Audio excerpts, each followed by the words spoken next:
Hello, my friends, Evolutionary Energy Arts family. So, guys, you're looking at a bust of Albert Pike. So, Albert Pike, does that name mean anything to you? Well, if you're a student of history and of prophecy, perhaps it does. And when we look at prophecies, so many prophecies are vague, right? They're vague. Let's just get down to the fact. A lot of them are very, very vague and can be taken many different ways. Well, if this letter to a friend of his that he sent is real, and many people think it's real, then what he gave is one of the most accurate prophecies we've ever seen. And perhaps that's because he's an insider and he's had the information all along. So perhaps it wasn't really a prophecy, but perhaps it was just something that was in the plans for a long, long time. And so Albert Pike, very interesting character for sure. And this is what we're going to focus on. And right here, it says it all. And I'll read it for you guys. The Third World War must be fomented between the political Zionists and the leaders of the Islamic world. The war must be conducted in such a way that Islam and political Zionism mutually destroy each other. The multitude disillusioned with Christianity, whose deistic spirits will from that moment be without compass or direction, anxious for an ideal, will receive the universal manifestation of the pure doctrine of Lucifer, brought finally out into the public view, which will follow the destruction of Christianity and atheism, both conquered and exterminated at the same time. So he's talking about a Third World War. And when he did this, it was 1871. And not only that, but he also talked about the First and the Second World War in 1871. And so it's pretty interesting stuff. I mean, for one, he was a Mason. So he was definitely an insider. And so, as we're saying here, as we read here, very few outsiders know about the intimate plans of Albert Pike and the architects of the New World Order.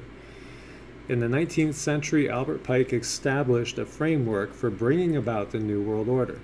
Based on a vision revealed to him, Albert Pike wrote a blueprint of events that would play themselves out in the 20th century, with even more of these events still to come, and we might be seeing the absolute beginning of the unfolding of the final plans. So is this blueprint which we believe unseen leaders are following today, knowingly or not, to engineer the planned Third and Final World War? Albert Pike was born on December 29, 1809 in Boston, was the oldest of 6 children born to Benjamin and Sarah Andrews Pike. He studied at Harvard and later served as brigadier general in the Confederate Army. After the Civil War, Pike was found guilty of treason and jailed, only to be pardoned by fellow Freemason President Andrew Johnson on April 22, 1866, who met with him the next day at the White House. On June 20th, 1867, Scottish Rite officials conferred upon Johnson the 4th to 32nd Freemasonry degrees, and he later went to Boston to dedicate a Masonic temple. Pike was said to be a genius, able to read and write in 16 different languages, although this author cannot find a record anywhere of what those languages were. In addition, he is widely accused of plagiarism, so take it with a pinch of salt. At various stages of his life, he was a poet, philosopher, frontiersman, soldier, humanitarian, and philanthropist. A 33rd degree Mason, he was one of the founding fathers and head of the ancient accepted Scottish Rite of Freemasonry, being the Grand Commander of the North American Freemasonry from 1859 and retained that position until his death in 1891. In 1869, he was a top leader in the Knights of the Ku Klux Klan. Shows you how he really was there. Incidentally, Freemasonry itself is a fascinating subject, and this author could devote an entire website to it, very much so. And I have some amazing books on it in my own library. So Pike was said to be a Satanist who indulged in the occult, and he apparently possessed a bracelet which he used to summon Lucifer, with whom he had constant communication. He was a Grand Master of the Luciferian group known as the Order of the Palladium, or the Sovereign Council of Wisdom, which had been founded in Paris in 1737. Palladism has been brought to Greece from Egypt by Pythagoras in the 5th century, and it was this cult of Satan that was introduced to the inner circle of the Masonic lodges.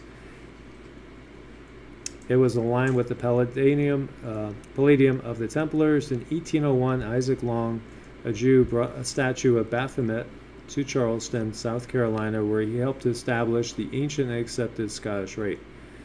Long apparently chose Charleston because it was geographically located on the 33rd parallel of latitude. Incidentally, so is Baghdad. So, gets into some things about Pike. And so, the main part is this letter to Giuseppe Mazzini of Italy, who was a 33rd degree also and founded the Mafia in 1860. See how these things are tied together.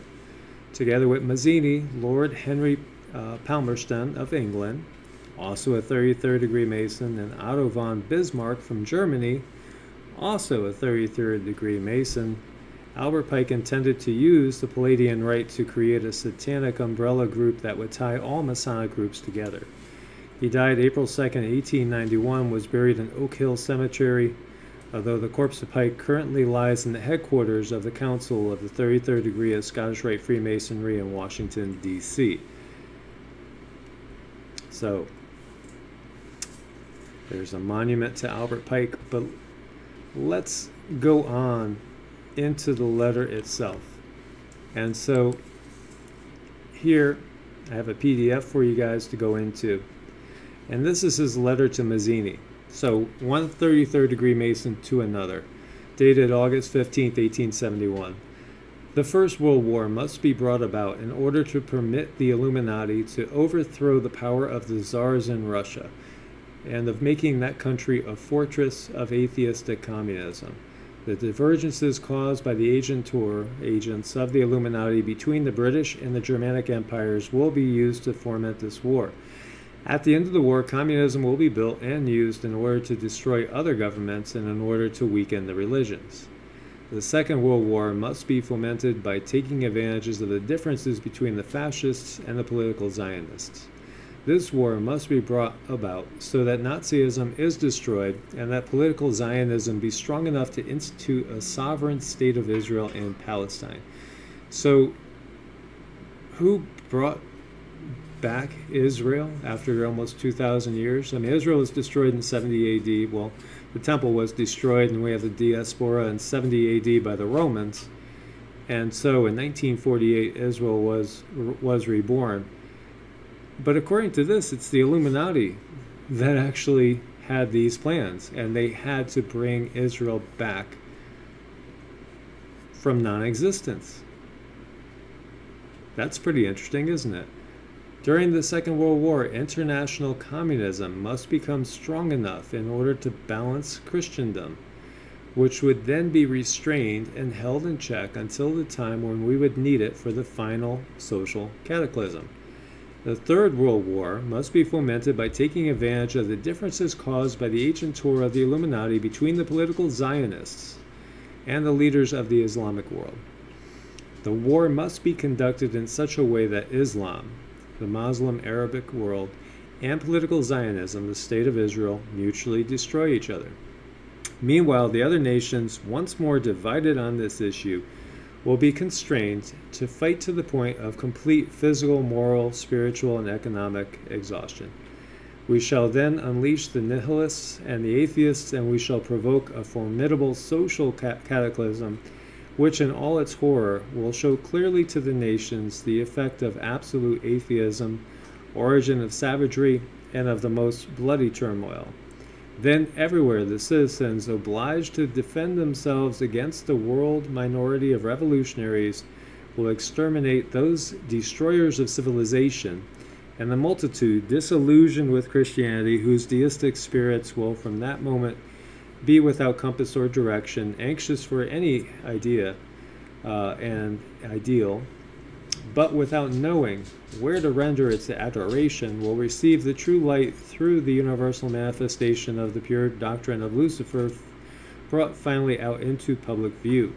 This manifestation will result from the general reactionary movement, which will follow the destruction of Christianity and the destruction of atheism as well, both conquered and exterminated at the same time. So what do you guys make of that? And so this gets into the old world loses power. In October 1517, Martin Luther published the 95 Thesis, challenging papal authority and criticizing its perceived corruption, particularly with regard to the sale of indulgences. Basically, if you were rich and you had the money, you could do whatever you want. They'll pardon you, and you're going to go to heaven. Now, if you don't have any money, and you did something maybe not so nice, you're going to burn in hell forever, because the Catholic Church ruled absolutely in Europe at that point. So these 95 Theses led to the Reformation, a break with the Roman Catholic Church, and eventually to the establishment of the United States of America and all the Protestant churches, which came one after another, after another, after another.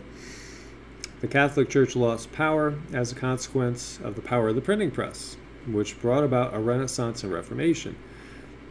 When people like Martin Luther translated the Bible from Latin into German and later into English, books people could afford and read were published from the printing presses across Europe.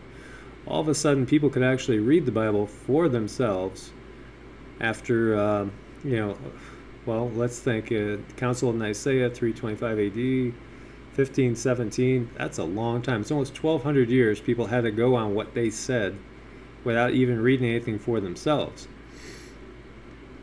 All of a sudden, and this basically we're just talking about Europeans for the most part here, all of a sudden people could read the Bible and they realized the Pope was not the Word of God and that they did not have to pay the church for forgiveness of sins.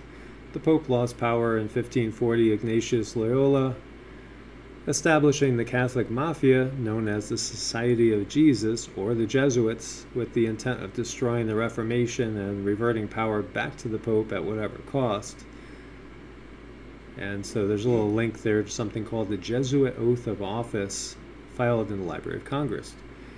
So extracts from the Jesuit Oath of Office: I do further declare that I will help, assist, and advise all and any of His Holiness's agents in any place where I should be, in Switzerland, Germany, Holland, or America, or any other territory I shall come to, and do my utmost to extirpate the heretical Protestant or Masonic doctrines and destroy all their pretended powers, legal or otherwise. And they got some pictures with Hitler, with Archbishop Cesare Orsiningo, the papal nuncio in Berlin, 1935, and Catholic priests saluting Hitler at a Catholic youth rally in Berlin, 1933. And as we do know, the Catholic Church backed Hitler and Nazi Germany. And so, it goes on into more out of that. And it's pretty interesting, really. Pretty fascinating stuff when you look deeply in there.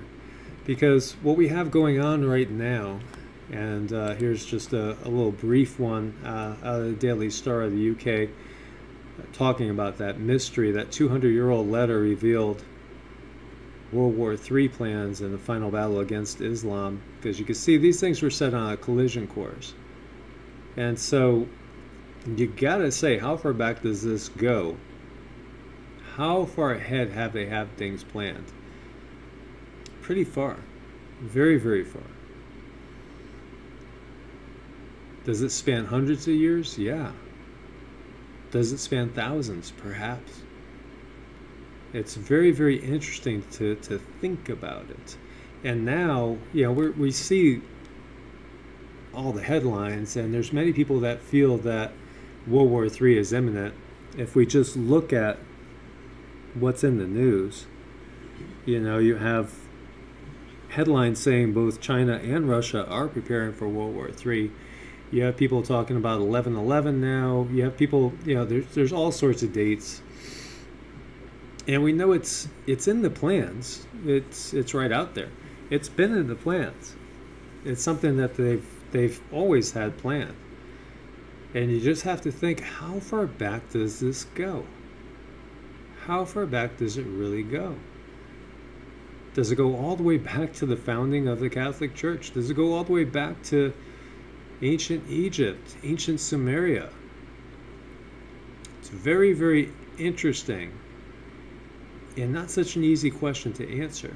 And some will say, well, it goes all the way back to just, the Garden of Eden and Satan tempting Eve and all that. Well, it's definitely an ancient battle. That is sure. And they have it in the plans to make World War III. So we must do whatever we can to make sure that doesn't happen, whatever we could do to contribute. And at the same time, as always, we have to be prepared for every occurrence. And yet at the same time, the preparations are not just physical, but they're also spiritual, emotional, mental as well. So as with anything, whether we're preparing for an earth change or a possible earthquake, a tsunami, whatever it is, a hurricane, a super typhoon, or the plans of the Illuminati cabal with World War III, we always have to prepare. And wise man will say, prepare for the worst, but expect the best. It's something we each must do. And the thing we must do is not fall into the hatred. Because what this shows us more than ever is the fact that they are orchestrating the hatred. That's something that they are fomenting, as he puts it. And, this is a man that belonged to the Ku Klux Klan. This is a pretty evil dude. There's no way around it. That's a pretty hateful, evil person. And that's the type of person that is in, these groups that we're talking about. So what we need to do is to band together, and it doesn't matter what race, what nationality, what religion, what creed, what philosophical background.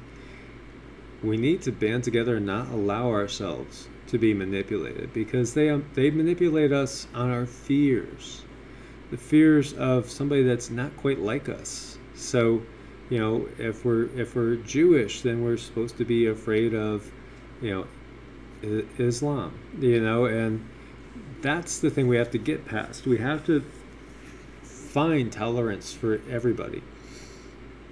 And we have to, basically manifest the peace, because they are trying very, very hard to manifest the opposite.